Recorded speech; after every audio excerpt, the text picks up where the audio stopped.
الوطني كريستيان غوركيف ينشط في هذه الأثناء ندوة صحفية طبعا للإعلان عن قائمة المعنية بتربص 4 أكتوبر لمواجهتي السنغال وغينيا. من دون إطالة مشاهدينا الكرام نذهب إلى مركب محمد بوضياف وقاعة المحاضرات ونستمع لغوركيف. Je pense que de toute manière j'aurai d'autres questions tout à l'heure, donc je reviendrai directement. Je fais un petit retour sur le match de Lesotho. Là aussi, libre à chacun d'interpréter notre niveau de prestation. J'ai dit après le match de Lesotho, c'est vrai qu'on aurait pu s'épargner beaucoup de frayeurs et c'était pas le match de l'année. On n'a pas fait un match exceptionnel au Lesotho. Ceci dit, à mon sens, il était satisfaisant. Satisfaisant d'abord dans le résultat parce que on gagne 3-1. Alors même si on aurait souhaité évidemment entre un 3-1 obtenu, si on marque 3 buts tout de suite et puis d'avoir un match plus tranquille, c'est ce qu'on aurait souhaité. Enfin, le résultat, il est là. Si on compare tous les résultats de la journée, vous voyez que la Tunisie a été battue. Alors je prends ça, la Tunisie a été battue au Libéria, l'Afrique du Sud en Mauritanie, la Côte d'Ivoire a fait un match nul en Sierra Leone, le Burkina a été battu au Botswana, le Cameroun s'est imposé difficilement en Gambie, le Nigeria a fait match nul en Tanzanie. Il n'y a que l'Égypte qui a marqué 5 buts face au Tchad. Donc sur le résultat brut, une victoire 3-1 au Lesotho n'est pas en soi. Alors on ne dit pas que c'est la performance de l'année. Enfin c'est pas quelque chose c'était quelque chose qu'on prenait en tout cas avec grosse satisfaction. Sur le plan du jeu, je l'avais mentionné aussi dans la conférence de presse d'après-match.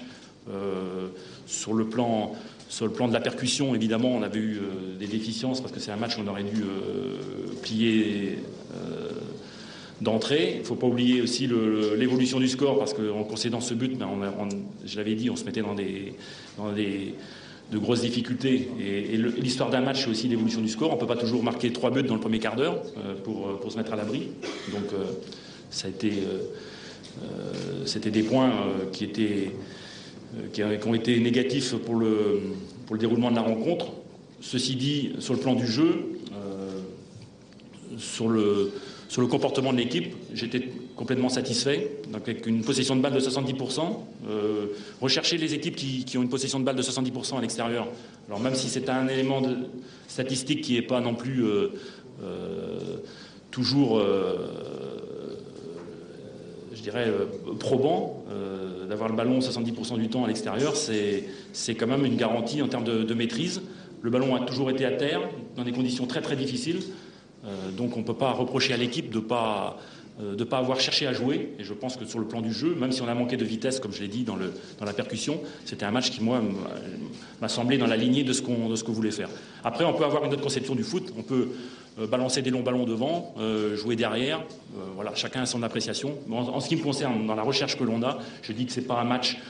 on doit faire beaucoup mieux, évidemment, on ne va pas se contenter de ça, mais c'est dans la lignée, en tout cas, de ce qu'on recherche. Et sur le plan des joueurs, il y a eu de l'application, à défaut peut-être de brillant, et on souhaite bien sûr être beaucoup plus performant encore par la suite. Sur le plan individuel, je pense qu'un garçon comme Yassine Brahimi a fait pour moi une performance, et je l'ai revu 3 fois le match, qui a été très très intéressante, et je tiens à le souligner aussi, comme Fawzi Goulam aussi évidemment. Voilà, donc même si certains joueurs après ont la possibilité d'évoluer encore à un meilleur niveau. Donc je voulais juste revenir là-dessus. Ça c'est une question d'appréciation, ça c'est la mienne. Bien sûr chacun a le droit d'avoir une autre appréciation de ce match-là. Sur l'avenir maintenant, on ne va pas revenir sur le programme, mais on a ce rassemblement d'octobre qui est intéressant à 2 titres. D'abord de la préparation de 2 matchs coup près au mois de novembre, parce que c'est une élimination directe pour la Coupe du Monde, donc bien sûr des matchs qui sont excessivement importants pour la suite de la sélection, pour mon avenir aussi évidemment, parce que je suis déjà contractuellement, c'est la qualification pour la Coupe du Monde en Russie qui m'intéresse. Donc voilà, et ce sera sur un match aller-retour. Mais on sait aussi qu'avec des matchs à l'extérieur, que ce soit en Tanzanie ou au Malawi, ce ne sera pas facile. Donc c'est pas des matchs. On n'a pas évidemment, si on veut aller en Russie, ben, il faudra, ça passe par là, mais ça nécessitera évidemment un investissement complet et donc surtout un match à l'extérieur qu'il faudra bien négocier. Voilà, donc on suivra attentivement bien sûr la double confrontation entre la Tanzanie et le Malawi dès ce mois d'octobre, donc avec notamment une supervision de ces matchs-là par un membre du staff. Donc pour nous, c'est la préparation de ces deux matchs, l'objet du rassemblement d'octobre.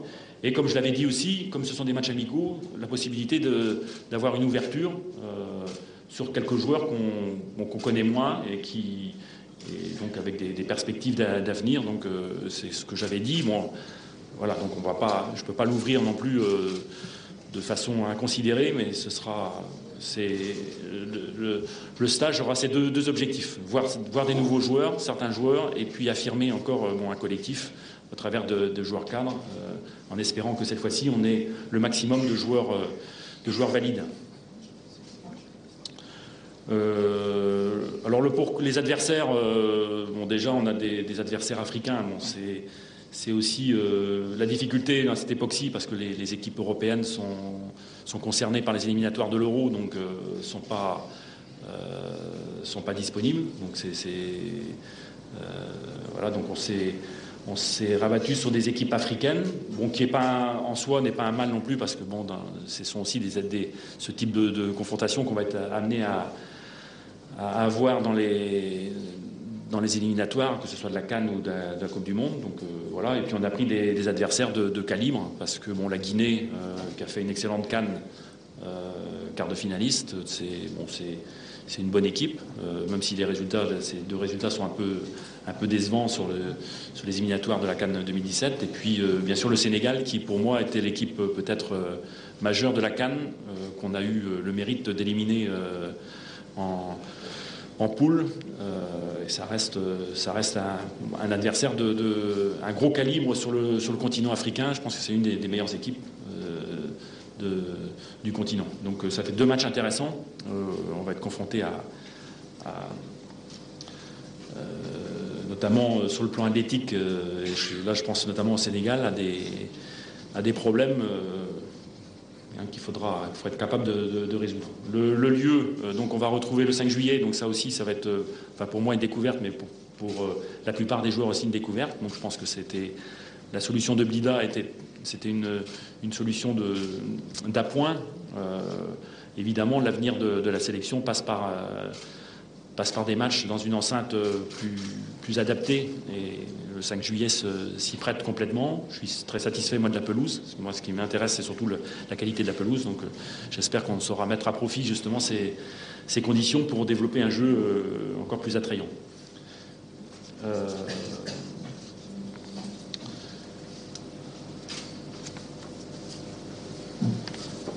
Voilà, sur le programme du stage,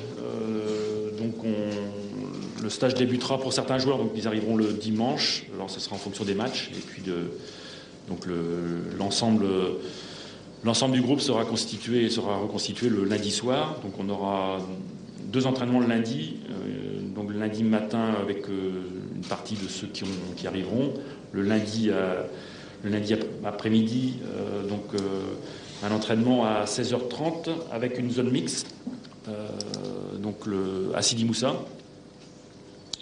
Donc ça permettra justement de faire le point, et donc par contre après l'heure impartie, vous serez prié de quitter le stade. Bon, c'est plus difficile de se cacher à Sidi Moussa. Ensuite, donc le mardi, on aura après un entraînement quotidien l'après-midi. Donc le mardi à Sidi Moussa, donc à 16h30. Le mercredi, on viendra ici prendre nos marques sur le 5 juillet, donc à 16h30 aussi. Comme ça équilibre. Je pense que la Guinée vient le jeudi s'entraîner ici. Donc le jeudi, on aura l'entraînement, on restera à Sidi Moussa. Le match contre la Guinée, c'est donc à 18h le vendredi 9. Voilà, donc il y aura après donc, le samedi matin la récupération. On reprendra après le dimanche avec un entraînement. Le lundi, encore un entraînement les entraînements à Sidi Moussa, et donc on finira donc le mardi à 20h30 contre le Sénégal.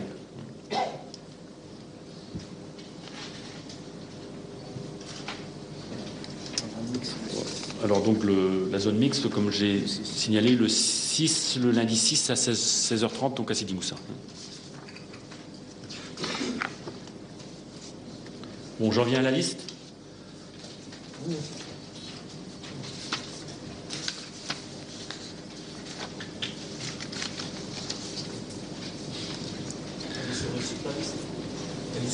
Elle va être sur le site dans une demi-heure, juste après la conférence. Donc Doura, Zemamouche, qui reste sur des prestations très intéressantes, évidemment, donc, qui n'a jamais été écarté, bien sûr, des sélections. Hein, c'était fait partie des cadres, je dirais. Bon, après, c'est juste une question d'équilibre. Bon, il y avait Asla, bon, qui est aussi présent depuis longtemps. Mehdi Jalin, donc ça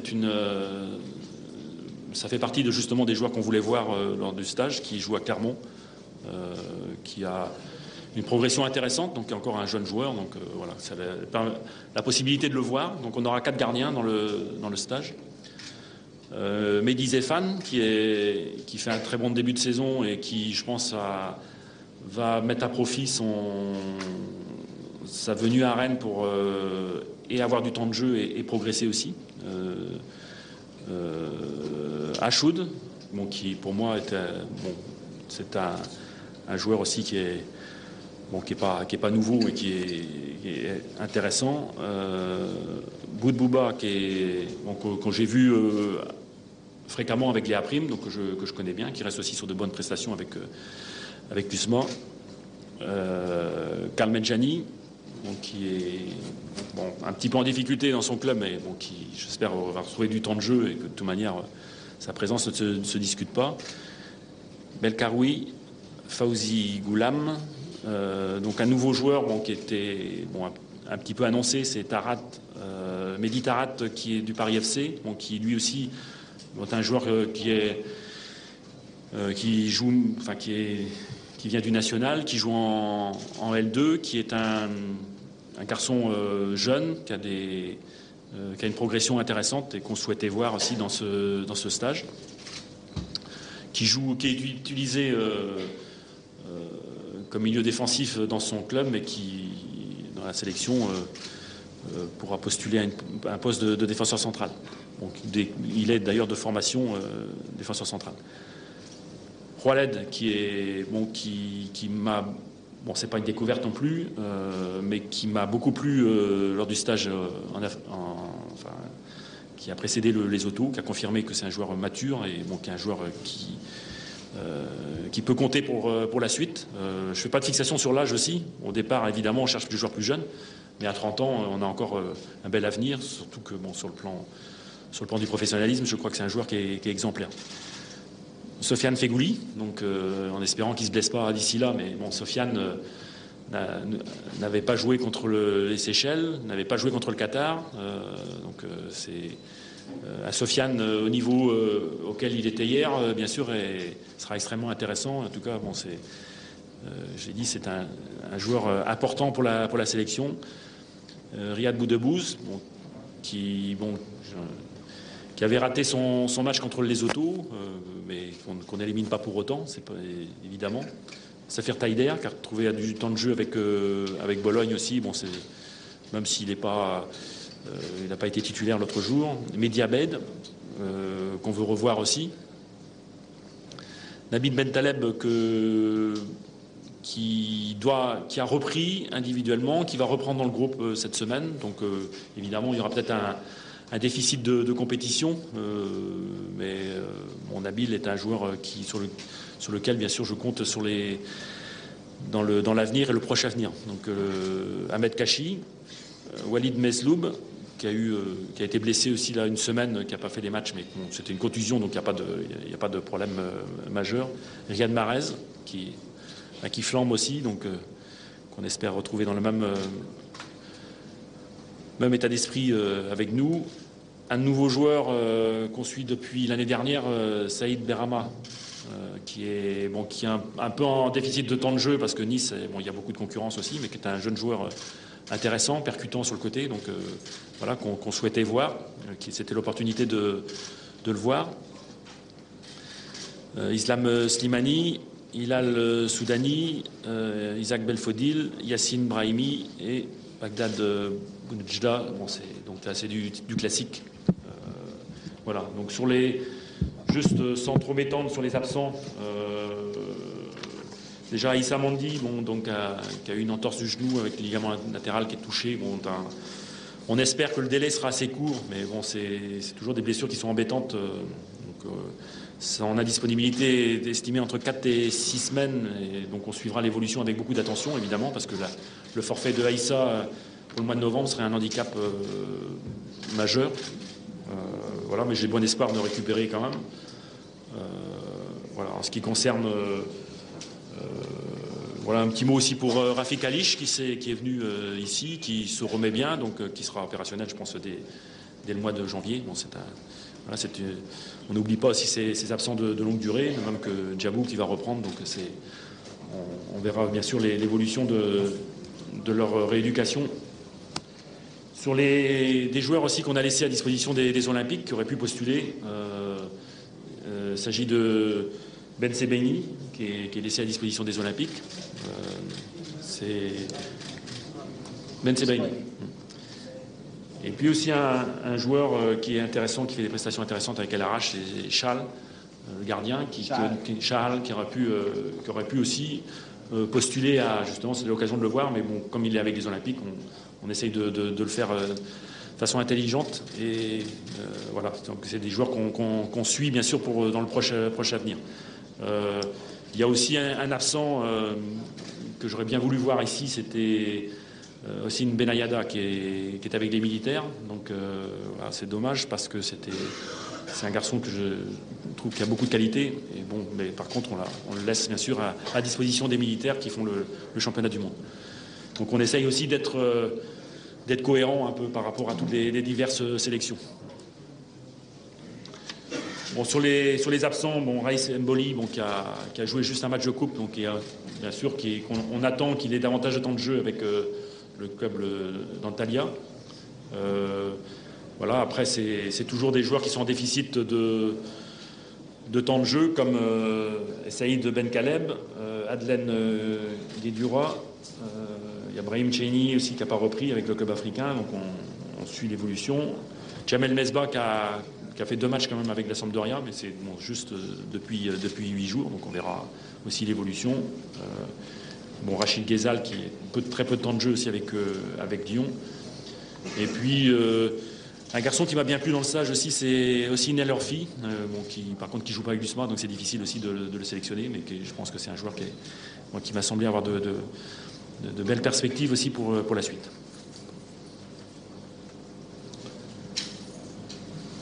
Voilà, et puis je pense que les questions là-dessus pour Belaïli, ben, c'est bien sûr une suspension qui, moi, me dépasse.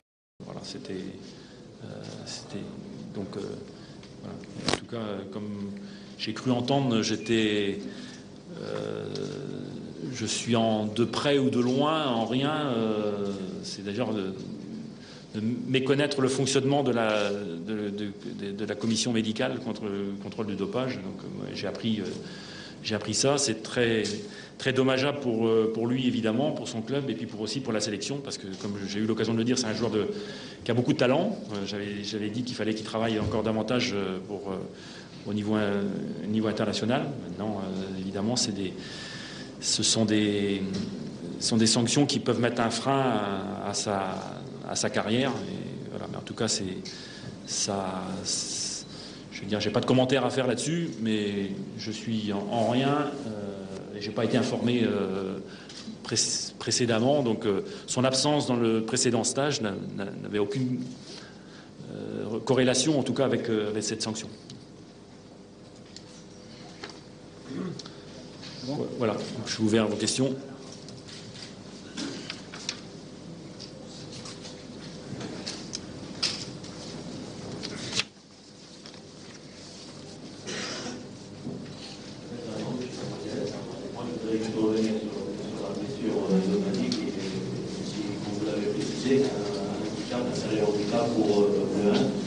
prévision justement de la confrontation pour les éliminatoires du mondial.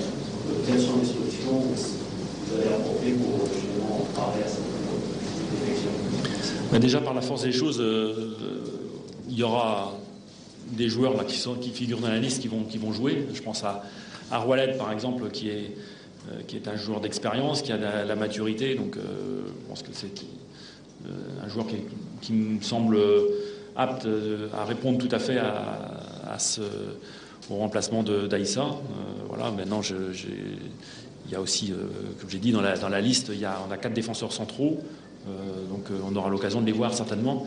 Sachant que je ne l'ai pas dit non plus, mais je le précise, les 3 joueurs de l'USMA seront le 10 remis à disposition de leur club, qui doit jouer en championnat. Donc pour ne pas pénaliser l'USMA, ils seront remis à leur disposition le 10, et donc eux ne seront concernés que par le premier match contre la Guinée. Bonjour, c'est Edouard Goldman. Monsieur Gourcuff, est-ce que vous craignez pas de jouer au stade Saint-Juillet, sachant que ce stade est surnommé de très mal à cause des supporters très exigeants, avec des adversaires très coriaces? C'est ce qu'on m'a dit, oui. On m'a dit que il y avait une pression plus forte. Bon, après, de toute façon, dans le foot, on doit être capable de surmonter la pression. Hein, c'est comme ça. Je pense que de toute manière, de façon objective, la sélection algérienne doit jouer dans un stade qui était plus adapté que Blida. C'était une solution d'appoint, je dirais, qui a servi. Moi, la priorité, j'ai toujours dit, c'est la qualité de la pelouse. Ici, ça me semble beaucoup plus propice à développer notre jeu à terre, à une touche de balle. Donc, la qualité de la pelouse, je pense, doit nous avantager. Après l'environnement, j'espère justement que les spectateurs supporteront leur équipe. Maintenant, je ne maîtrise pas non plus tous ces paramètres. Et, après, à l'équipe de faire preuve de maturité aussi pour, dans les moments difficiles, être capable de faire face. Mais bon, de toute manière, c'est objectivement pour l'avenir, ça. Alors, il n'y a pas que ici, je pense qu'il y a le stade d'Oran, il y a d'autres localisations aussi, mais l'équipe nationale doit jouer dans une enceinte qui soit digne d'une sélection nationale comme l'Algérie. Bonjour coach, Mohamed El Khadi de Radio Nationale. Donc, dans la liste, nous avons enregistré pas mal de nouveaux joueurs. Donc, c'est Tahar Djebel-Sefali, Mahdi Jzim, Clément Foot et Saïd Benachma, de Nice. Sur le Gourcuff, qu'est-ce que vous avez détecté comme qualité chez ces 3 joueurs? Merci. Comme caractéristique, ce sont des jeunes joueurs donc, qui sont en devenir, donc qui n'ont pas encore atteint leur plénitude. Hein, c'est aussi, je ne vous dis pas que ce sont des joueurs qui vont s'imposer comme titulaires dans la sélection. Je pense qu'on n'attend pas ça. On attend simplement de les prendre dans le stage. Ça permet de les juger sur le plan technique, sur le plan de leur adaptation aussi dans le groupe. Mais ce sont 3 garçons qui sont, je les ai eus au téléphone, qui me semblent avoir la tête sur les épaules. Et donc on travaille aussi sur le moyen terme, voire le long terme. Donc on les intègre comme ça petit à petit. C'était l'occasion de les voir, sachant qu'on a 2 joueurs qui découvrent pas le très haut niveau, mais le haut niveau comme Mehdi Janin et puis Mehdi Tarat, puisqu'ils sont venus tardivement, donc ils ont une progression qui est très intéressante. Pour Saïd Merama, lui il a du temps de jeu en L1, donc il a, je pense, un peu plus même s'il est très jeune encore, peut-être pas d'expérience, mais enfin confronté au plus haut niveau, donc c'est aussi un joueur qui nous semble avoir des qualités. Donc c'était l'occasion de les juger.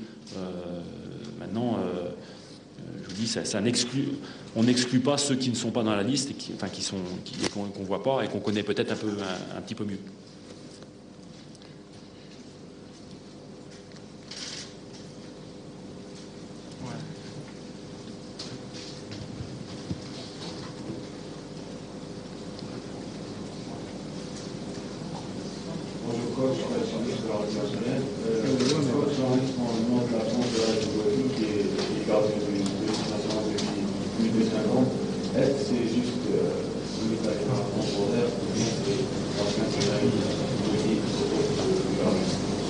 Non, c'est très clair. Bon, de toute façon, Raïs, c'est depuis la CAN, il n'a pas été rappelé parce qu'il n'a pas de temps de jeu. Donc, vous savez, pour Raïs, il a un match de coupe il y a 10 jours, et c'est tout. Depuis la CAN, il n'a pas joué. Donc, c'est forcément un handicap. Avant la CAN, il n'avait pas beaucoup joué non plus parce que le championnat des États-Unis est terminé au mois de fin octobre. Donc, vous voyez que sur une année complète, les matchs de Raïs sont très, très faibles. Donc, voilà, après, mais Raïs n'est pas... On attend juste qu'il ait du temps de jeu, qu'il reprenne des repères, et voilà, c'est tout. En espérant que pour le mois de novembre, il intègre son équipe et qu'il ait du temps de jeu. Ouais, quand même. Bonjour coach, concernant le joueur d'Algérie qui a actuellement blessé, coach, est-ce que vous avez eu des contacts avec lui ou bien vous avez eu une discussion du joueur d'Algérie de la semaine? Le joueur d'Algérie de la semaine. Ah, oui. Oui, les contacts qu'on a eus, c'est un joueur d'abord qui a fait des sélections de jeunes en équipe de France, donc il est dans le même cas que Nabil Fekir, donc il faut qu'il fasse il y a toute une procédure quand même s'il fait le choix de l'Algérie, et le joueur n'a pas fait de choix, encore pour le moment. Voilà, donc. Je n'ai pas eu directement, mais j'ai pas réussi à l'avoir, mais j'ai eu son agent. Donc voilà. Oui, Morad. Morad. Demande à parler. Il a demandé la parole avant.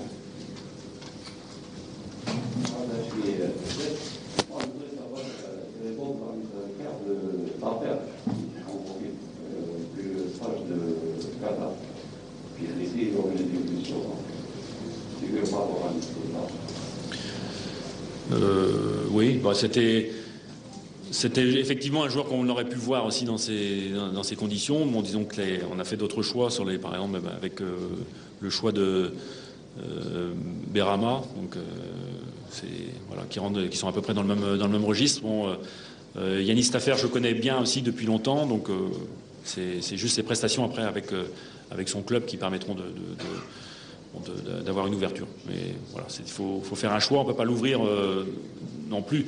C'est le problème, si vous voulez, je ne sais pas si les 26 joueurs vont jouer, mais pour certains joueurs, ça peut être aussi intéressant, comme les 3, de les voir à l'entraînement. C'est ce qu'on avait pu voir, par exemple, les autos, j'ai dit, Roalen n'a pas joué, Ossine Lurfi n'a pas joué, mais par contre, leur comportement dans le stage montre qu'on peut leur faire confiance pour l'avenir. Donc c'est aussi intéressant d'avoir des joueurs comme ça en stage, même s'ils ne rentrent pas sur le terrain. Donc, mais effectivement, c'est trop pénalisant de prendre aussi un joueur si on ne peut pas lui donner du temps de jeu. Alors ça peut concerner quelques jeunes joueurs, mais pas trop. Ouais. Coach, bonjour, TV. Lors de votre intervention sur l'équipe interne, vous avez cité que les joueurs algériens ne comprenaient pas la langue française. Oui. Non, je n'ai pas dit. Alors là, j'ai dit que certains joueurs ne me comprenaient pas, effectivement. Et c'est à. Quand j'ai les stages de la prime, si vous voulez, je me suis aperçu de ça. Donc il y a. Mais ça, c'est pas un reproche que je leur fais. C'est plutôt. C'était à moi de me rendre compte que ça moi, si je parlais normalement, je devrais, me mettre à la portée du joueur, donc parler arabe. Malheureusement, bon, je ne le fais pas. Donc, c'est de prendre des dispositions pour qu'eux, ils comprennent. Alors que j'en parlais parce qu'il y a beaucoup de... On parle de communication. Et la communication, faire passer un message, c'est très important. Parce que même quand vous maîtrisez la langue, entre ce que vous dites et ce que vous percevez, il y a une déperdition de plus de 50%. Alors... mais vous prenez les sélectionneurs de beaucoup d'équipes qui ne parlent même pas la langue, alors là, je ne sais pas comment on peut faire passer un message, effectivement. Moi, j'ai toujours estimé que pour entraîner, il y avait la nécessité justement de maîtriser la langue avec le joueur. J'ai entraîné au Qatar, bon, je faisais tout en anglais, c'était pas non plus toujours facile, mais c'est la capacité d'un entraîneur à pouvoir communiquer avec le joueur, elle est fondamentale. Et donc, si évidemment certains joueurs ne comprennent pas même mon langage sur le plan technique, les problèmes que ça peut poser, donc c'était pas un reproche, c'était juste, je dis, c'était. Un reproche, c'est juste au niveau de la communication. La solution, c'est quoi? C'est de recruter un traducteur? Non, mais non, mais dans le staff, il y a Nabil Neguiz, par exemple, qui sert de relais. Donc, c'est juste savoir quand le joueur ne comprend pas, que lui l'exprime aussi, c'est-à-dire qu'il dise qu'il comprend pas. Voilà, c'est tout. J'ai dit que la communication, elle est importante. Et c'est bien sûr à nous de nous mettre au niveau du joueur. On va pas, si le joueur il comprend pas le français, c'est à nous de faire en sorte qu'il comprenne ce qu'on veut lui dire. C'est tout. C'est pas. Sur l'équipe, il y a deux joueurs qui sont professionnels comme Soudanais et Slimani. C'est des joueurs professionnels, donc ils comprennent un schéma tactique. C'est pas. On peut être joueur professionnel, ne pas comprendre des exigences tactiques. Ce serait trop facile. Ce serait trop facile. Mais surtout peut-être les miennes, parce que peut-être c'est un peu nouveau pour certains. Bon, je pense que pour Fawzi Goulam, des gens qui travaillent, qui ont eu ou même Riyad Mahrez maintenant avec Ranieri, les principes tactiques sont je dirais pas les mêmes, mais assez similaires sur les exigences qu'on peut avoir. Un joueur qui n'a pas eu cette culture, c'est plus difficile en 8 jours d'entraînement de percevoir aussi toutes ces exigences. Donc j'ai eu l'occasion de m'exprimer au niveau de Djabou, ça avait été mal interprété, mais c'est pas quelque chose qui est comme ça qu'on peut en quelques jours acquérir. Après, bien sûr, c'est à l'entraîneur de se mettre au niveau du joueur pour l'aider à ce qu'il comprenne. Donc, et la communication, c'est le premier élément. Abdrani, Mamad, Abdrani. Merci. إذا مشاهدينا الكرام، كما كنا نتابع كريستيان غوركيف تحدث عن نقاط عديدة ومهمة طبعا تسبق هذا التربص الذي سينطلق في 4 أكتوبر المقبل تحسبا لمباراتي السنغال. نقول للمباراة التصفوية المؤهلة لدور المجموعات المؤهلة لكأس العالم 2018. طبعا هذا التربص سيسبق مباراة إما تنزانيا أو مالاوي في انتظار الخصم المباشر للخضر. إن أمكن نعود لغوركيف. C'était un peu le même cas de figure, on avait 2 matchs amicaux. Et puis le premier match il se passe mal, et donc évidemment le résultat du premier match a des incidences sur le deuxième. Donc je dirais si je prends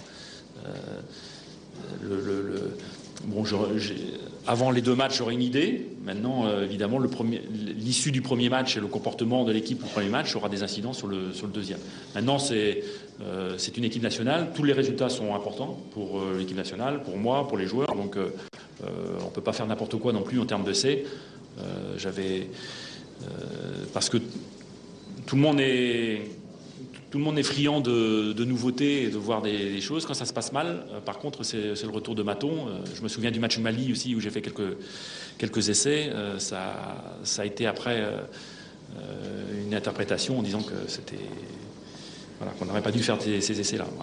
Donc il faut assumer. Maintenant, une sélection nationale, tous les jouent un match important, que ce soit bien sûr dans la compétition, mais aussi un match amical. Donc le match contre la Guinée et le match contre le Sénégal, ce seront des matchs qui seront importants pour la suite, pour la confiance aussi. Et puis donc il ne s'agit pas de faire des expérimentations à tout va. Et voilà, donc on essaiera de le faire encore de façon intelligente, sachant que la priorité, c'est la préparation des matchs de novembre. Donc je pense par exemple à Issa Mandi, il faut aussi qu'on prépare dans ces matchs-là son absence. Donc il faut que ça nous serve aussi à quelque chose. Mahmoud Boul, Alger 3, coach, vous venez de rebondir sur la question qui vous a été posée quand vous êtes arrivé. Vous avez posé la question de mettre en place un plan de jeu, du contenu. Vous êtes un adepte 4-4-2. Est-ce que vous pensez aujourd'hui, après plus d'un an à la tête de l'équipe nationale, que ce que vous attendez en termes de jeu du groupe, vous l'avez, Vous dites je suis encore loin sur les grands principes tactiques. D'ailleurs, vous dites je suis exigeant. Et est-ce que vous pensez que vos joueurs ont très bien compris ce que vous attendez d'eux? Ça, c'est la première question. La deuxième, est-ce que vous tenez encore votre match référence? Vous êtes à la recherche de ce match référence? Et je terminerai par cette petite question. Vous en avez parlé à un moment donné, mais aujourd'hui, je pense que ça revient avec acuité. Il s'agit d'un joueur qui a fait un choix de carrière, c'est son choix.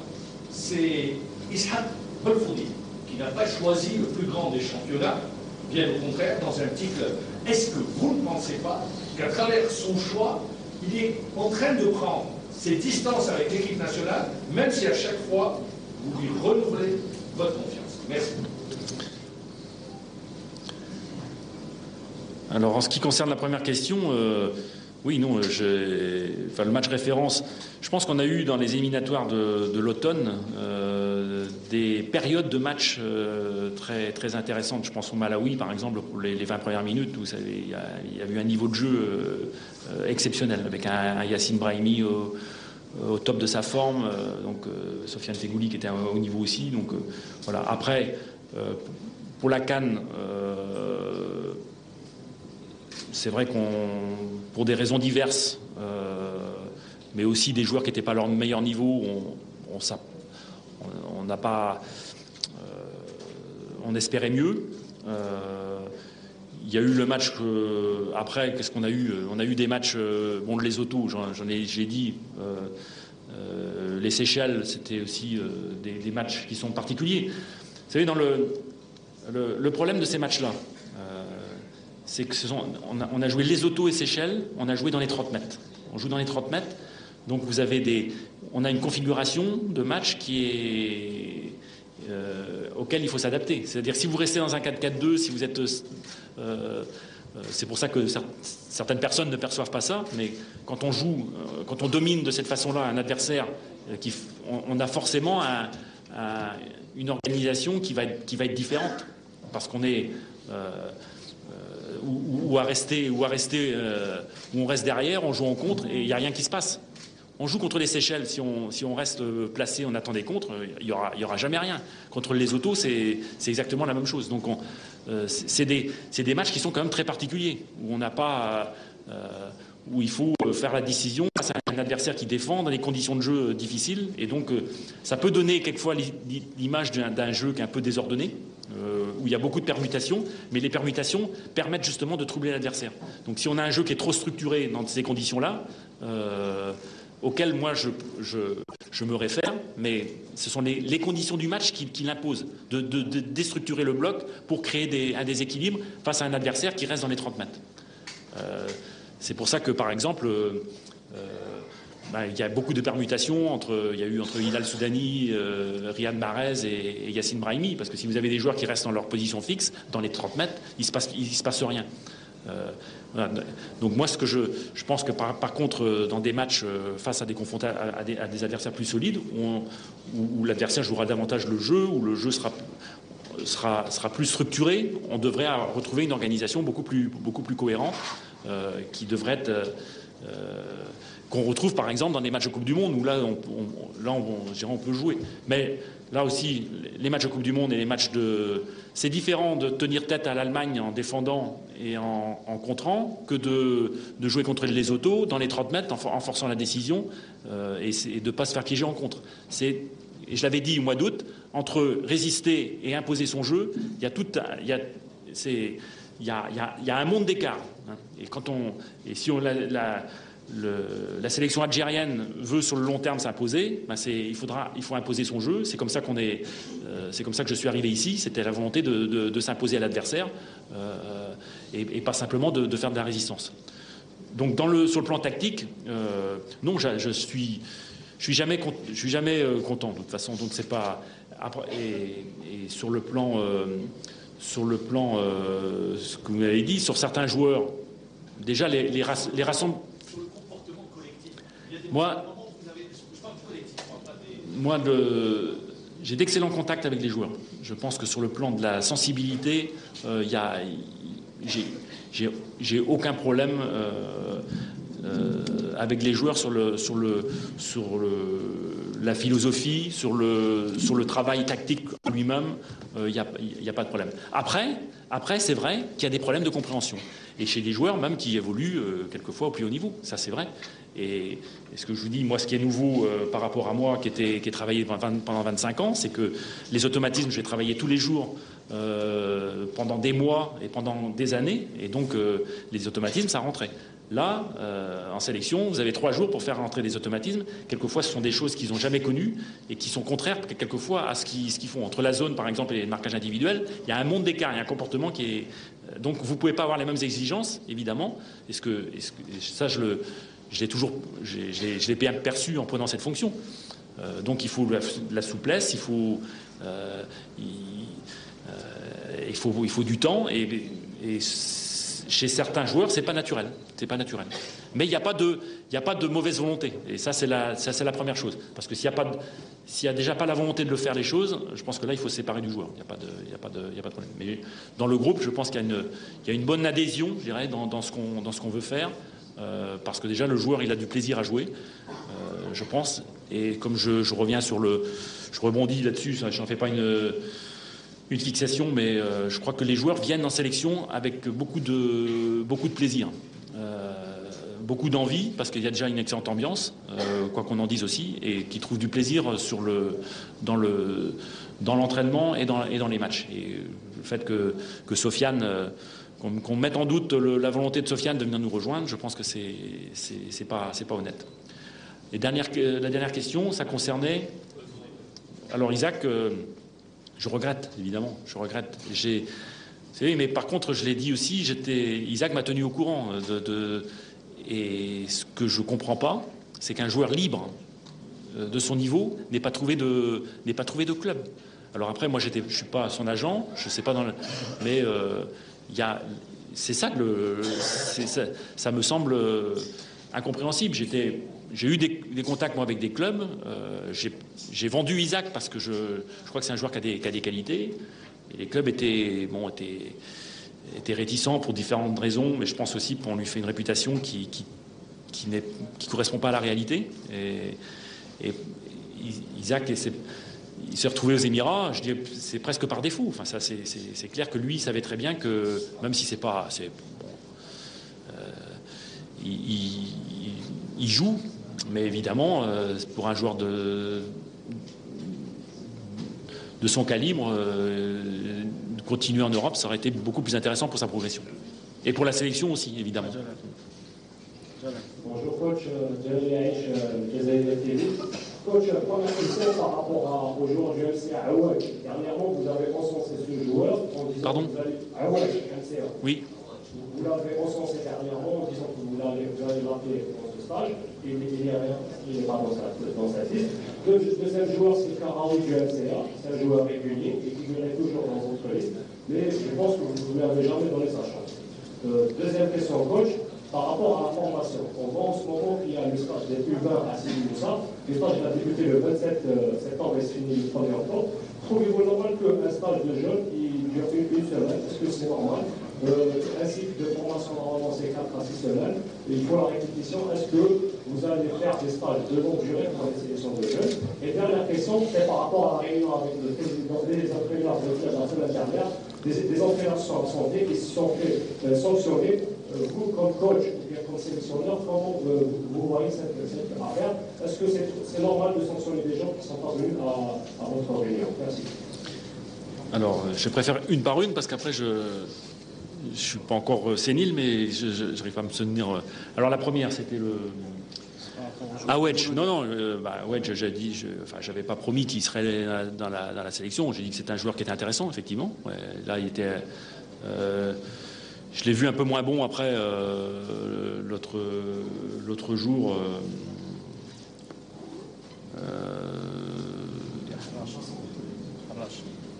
Contre l'Asmou, exactement. Oui, donc voilà. Après, c'est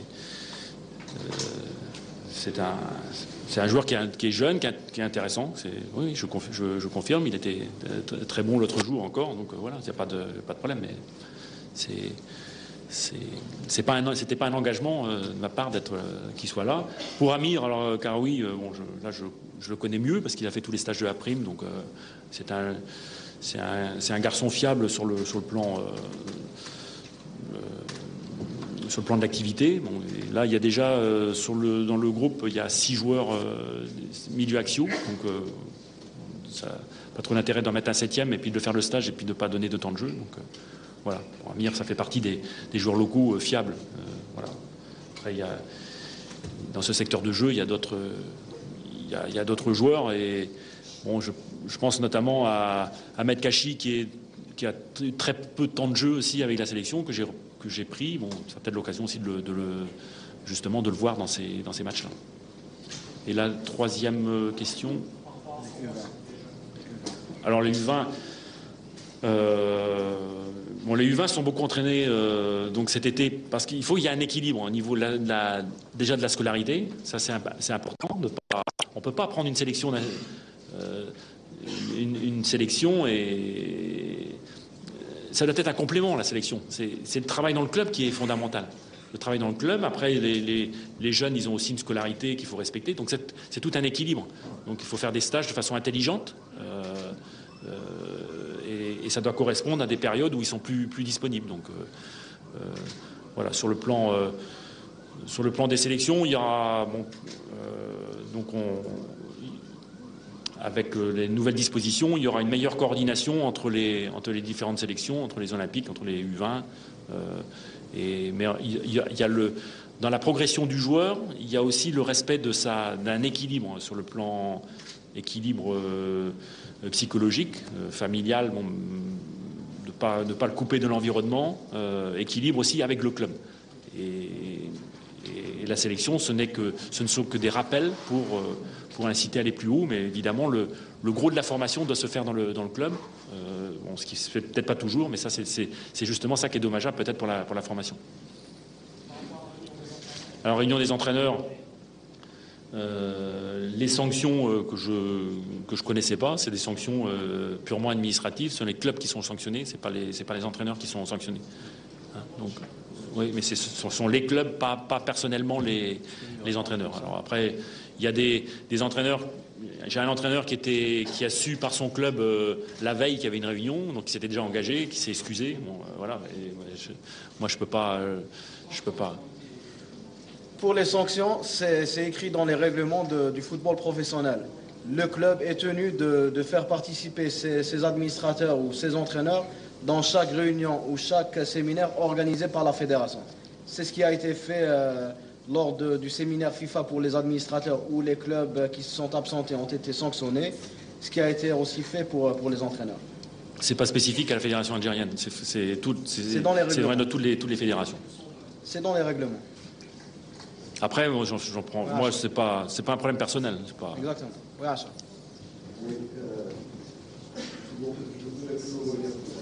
On enquête communication, justement, on voudrait savoir qui c'est qui lors de cette réunion, est-ce qu'elle a été positive.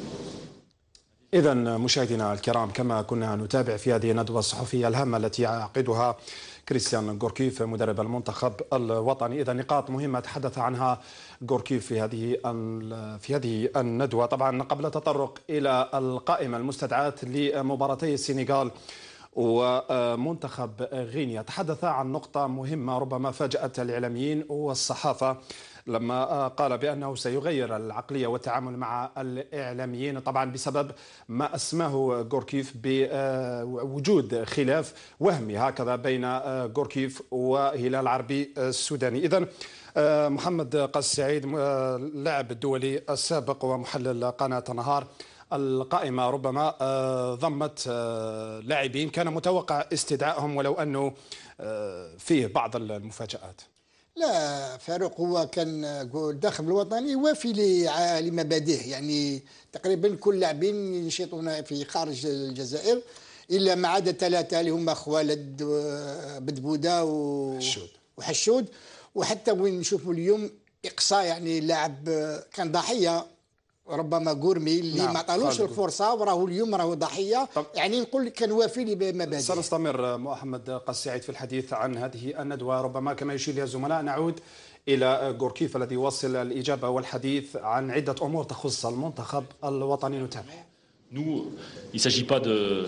On a juste expliqué la politique de la fédération. C'est-à-dire que chaque club, bien sûr, a sa politique, il n'y a aucun problème. Il ne s'agit pas, c'est pas un diktat du 4-4-2. On a simplement expliqué notre travail. Et voilà, je pense que pour les entraîneurs, c'était aussi intéressant de voir comment la sélection s'entraînait, notamment avec un exposé de Guillaume Marie sur le suivi athlétique, qui me semble être qui était un exposé intéressant sur le plan purement technique. Voilà. Donc, je ne reviens pas sur l'affaire Belaïli et le dopage, mais je voulais vous poser la question, est-ce que vous ne craignez pas justement que ce fléau se propage, surtout qu'on parle déjà de certain nombre de joueurs, il ne s'agit pas que de Belaïli, et ce manque de professionnalisme, entre parenthèses, de la part des clubs, ne pas faire subir à leurs joueurs systématiquement des contrôles dans ce genre. Donc est-ce que ça ne vous déplore pas d'entendre parler de ce genre de situation? Et une deuxième question par rapport à ça justement, est-ce que c'est vrai que systématiquement tous les joueurs sélectionnés en équipe nationale subissent avant le début du stage un test antidopage avant d'entamer la compétition? Deuxième question par rapport au gardien Zemamouche. Donc on entend parler qu'il a parlé qu'il ne veut plus être sélectionné en équipe nationale. Est-ce que vous confirmez le fait de ne plus le voir sur la liste des sélectionnés depuis un moment déjà? Alors le problème du dopage, c'est un problème majeur, évidemment. Ça dépasse le cadre technique, là c'est presque une question philosophique. Et donc alors il y a deux choses dans le dopage. Il y a la prise de produits interdits dans l'amélioration de la performance, ce qui est une tricherie, évidemment. Donc ça c'est un fléau qui touche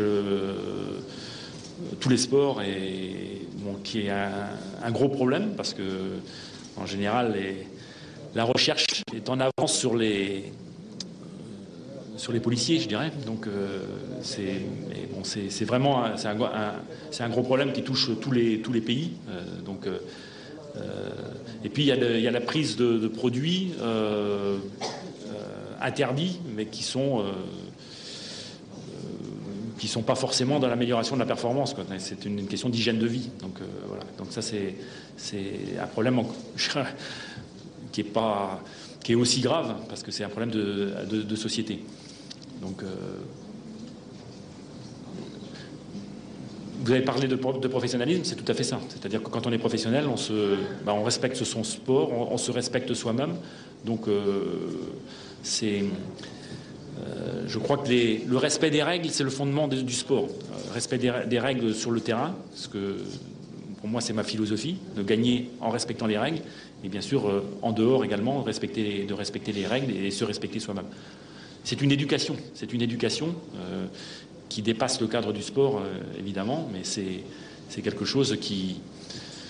Je veux dire, moi je vais pas faire je suis sélectionneur national, je vais pas faire un débat philosophique là-dessus, mais c'est un enjeu majeur pour la jeunesse, pour le sport, évidemment. Alors sur le plan de l'équipe nationale, évidemment, là on peut quand même pallier à ça par une surveillance. Déjà, on sait si les joueurs ont une hygiène de vie qui est adaptée à la vie d'un joueur professionnel.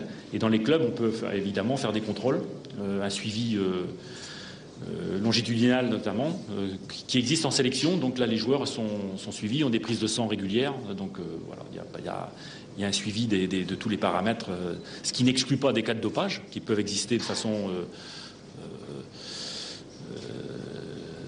isolée, mais de façon générale, le joueur sait que de toute manière, il a un passeport biologique et donc il peut pas faire n'importe quoi en sélection.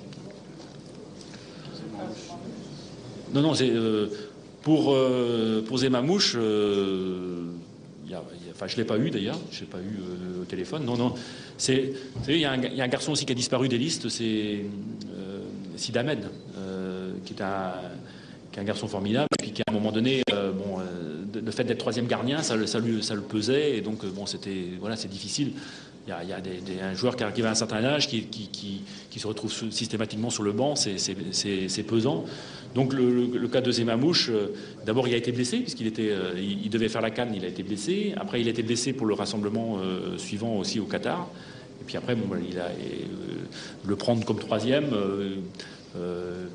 J'avais préféré voir Kedira par exemple. Voilà, c'était une rotation, mais qui n'était pas une. C'était pas une exclusion. Ce sont des joueurs qui ont un vécu en équipe nationale, que l'on connaît.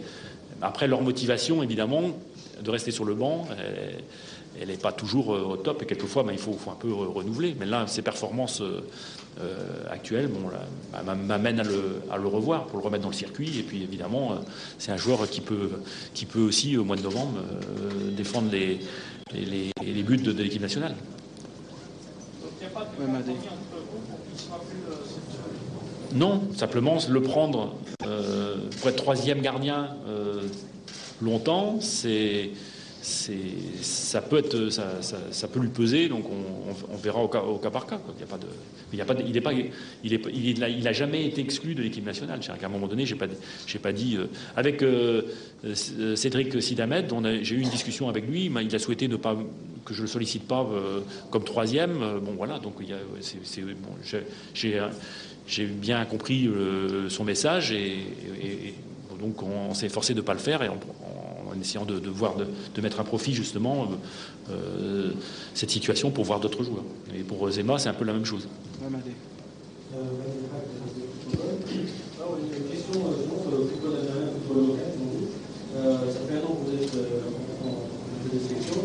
Vous avez eu le temps de voir un certain nombre de matchs de la division, de en Algérie. Je crois que la dernière réunion, vous avez fait des coachs et des entraîneurs des clubs. Vous êtes de plus en plus impliqué dans la direction technique, on va dire, globalement sur toutes les sélections. Est-ce que vous pouvez nous donner un constat sincère, entre guillemets, de ce que vous pensez du championnat et des joueurs notamment ce qu'on a vu en sélection? إذا مشاهدينا الكرام، كريستيان غوركيف كما نتابع يتحدث عن عديد النقاط والأمور المهمة التي تخص المنتخب الوطني، اللاعبين والتربص القادم. طبعا قبل الاستمرار في الحديث عن هذه متواصلون معكم مشاهدينا الكرام في هذه التغطية الحصرية، وطبعا مع كريستيان غوركيف في قاعة المحاضرات لمركب محمد بوضياف يواصل الحديث عن عديد الأمور. نتابع. Où il y a moins de concurrence, oui,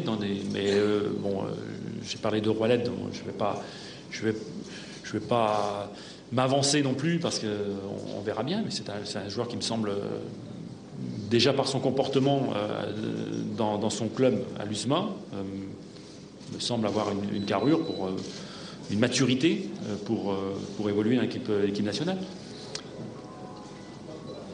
Oui, c'est la dernière question. Coach, concernant Youssef Belaïli, est-ce que c'est vrai que ce joueur a refusé votre dernier appel pour le stage de M. Dantré? Deuxième question. Encore une fois, l'absence de Alain Guillaume, malgré ce joueur a repris la compétition avec le FC Ouagadougou. Alors pour Adlen, il a joué, il est rentré à la 88e, donc voilà, c'est bon, c'est un peu juste encore.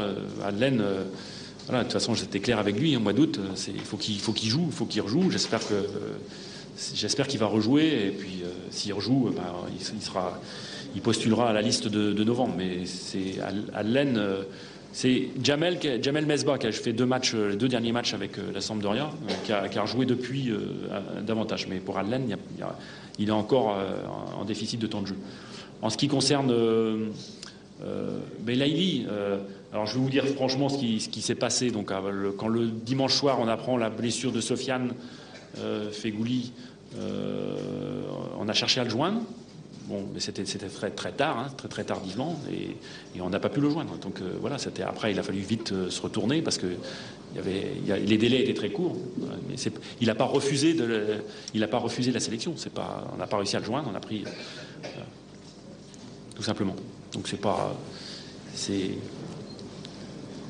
ce sont des problèmes qui se posent dans les rassemblements quand vous avez des matchs le dimanche soir et que le rassemblement il commence le lundi et qu'on partait en Afrique du Sud. C'était pas non plus ici, donc il fallait agir très très vite pour. Attends, dernière question. Donc, vous êtes maintenant, après une année à la tête de l'équipe nationale, vous avez joué pas mal de matchs en Afrique. Pensez-vous pas que certains matchs en Afrique, coach, ne nécessitent pas le beau jeu, ne nécessitent pas cette défense de temps, ne nécessitent pas peut-être ce jeu à l'européenne. Ici, en 7 juillet, peut-être on peut imposer notre jeu, mais quelques entraîneurs en Afrique, ils jouent à la sauvette, des balles directes, même des longues balles pour arracher ces 3 points dans des conditions très difficiles en Afrique. Deuxième question, coach. L'ancien sélectionneur algérien a remis en cause la discipline de l'équipe nationale. Il a même dit que les joueurs blessés à cette époque, ils venaient en équipe nationale pour être vus par le docteur de l'équipe nationale avant de les libérer. Est-ce que vous avez une réponse à cette déclaration? Alors je vais commencer par la première parce que je crois avoir répondu tout à l'heure. On essaye d'avoir un comportement intelligent. Donc faire venir Sofiane Feghouli avec une lombalgie aiguë de Valence à Paris pour faire constater sa lombalgie, je ne pense pas que ce soit intelligent. Par contre, il existe actuellement des moyens de communication comme le fax, le mail. Donc là, j'ai l'avis du médecin de Valence avec tous les éléments médicaux. Sachant que c'était le dimanche soir qu'il était blessé. Donc voilà. Maintenant, je dis, je ne commande pas des fonctionnements primaires qui pouvaient exister avant, mais on essaye d'être intelligent dans notre approche avec le respect du joueur, le respect du club et le respect du médical aussi. Donc ça, c'est la première chose. La deuxième, ce que j'ai dit aussi au départ, le football, on peut le concevoir de toutes les façons. Des grands coups de botte devant, du marquage individuel, on attend et on spécule sur les contres. Moi, ça fait plus de 30 ans que j'ai une autre conception du foot. Je suis venu ici en Algérie avec mes conceptions parce que je pensais que ça correspond, et je continue à penser que ça correspond à une sensibilité et une tradition du football algérien qu'on essaye de mettre en place. Et en ce qui me concerne, vous ne verrez jamais l'équipe nationale taper devant et spéculer sur un contre. On essaye d'imposer notre jeu avec un jeu structuré, avec un jeu de passe qui quelquefois n'est pas efficace, comme contre les autos où on a manqué de vitesse, effectivement. Il faut être capable aussi d'analyser les choses avec objectivité. Mais en tout cas, dans notre façon, dans notre approche, elle reste toujours la même. Il n'y aura pas de changement tant que je serai à la tête de la sélection. Et après, en termes d'efficacité, je pense que quand vous avez des garçons comme Brahimi, et si vous tapez devant, vous avez peu de chances de gagner. Face à des équipes africaines, justement, dont les qualités premières sont les qualités athlétiques. Donc, je pense qu'il faut avant tout utiliser ses points forts. Et les points forts, c'est l'aspect technique. Donc, si vous voulez utiliser au mieux un garçon comme Brahimi, il faut garder le ballon à terre, il faut qu'il soit dans les pieds. Évidemment, sinon vous perdez un joueur et vous avez de grandes chances de perdre le match. Vous parlez d'aspect physique, tout à l'heure, vous avez dit que Guillaume Marie, votre préparateur physique, a parlé d'aspect physique aux entraîneurs, je demande. Il faut demander la parole à vous. Non, c'était juste l'utilisation des GPS. Et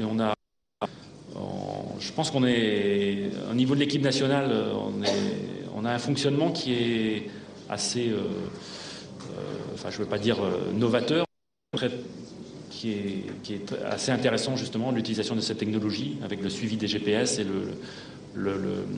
le travail physique intégré. Bon, là, on tombe dans un aspect technique, mais bon, on a trouvé un fonctionnement qui, je pense, est assez novateur aussi sur le plan même scientifique.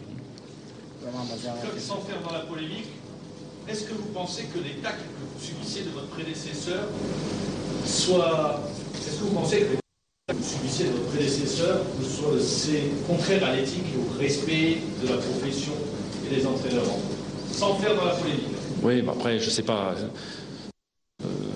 Moi, c'est comme joueur, je taclais pas, j'esquivais. Donc voilà. Merci beaucoup. Merci coach. Merci coach. Vous parlez de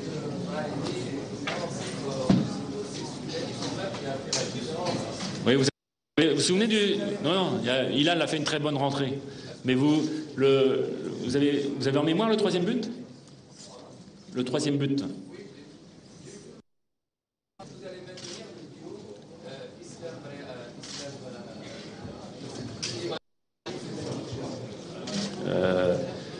Quand je parlais tout à l'heure de confusion, parce que en deuxième mi-temps contre le Loseto, on joue dans les 30 mètres. Donc il y a beaucoup de pression. Yassine Brahimi est resté dans son poste de soutien d'Islam Soudani. C'est Riyad Mahrez qui permutait avec Hilal Soudani. Les Soudani ne jouaient pas avec Islam. Le problème, c'est que comme on était très très haut, on avait 4 joueurs très très offensifs et forcément dans ces configurations.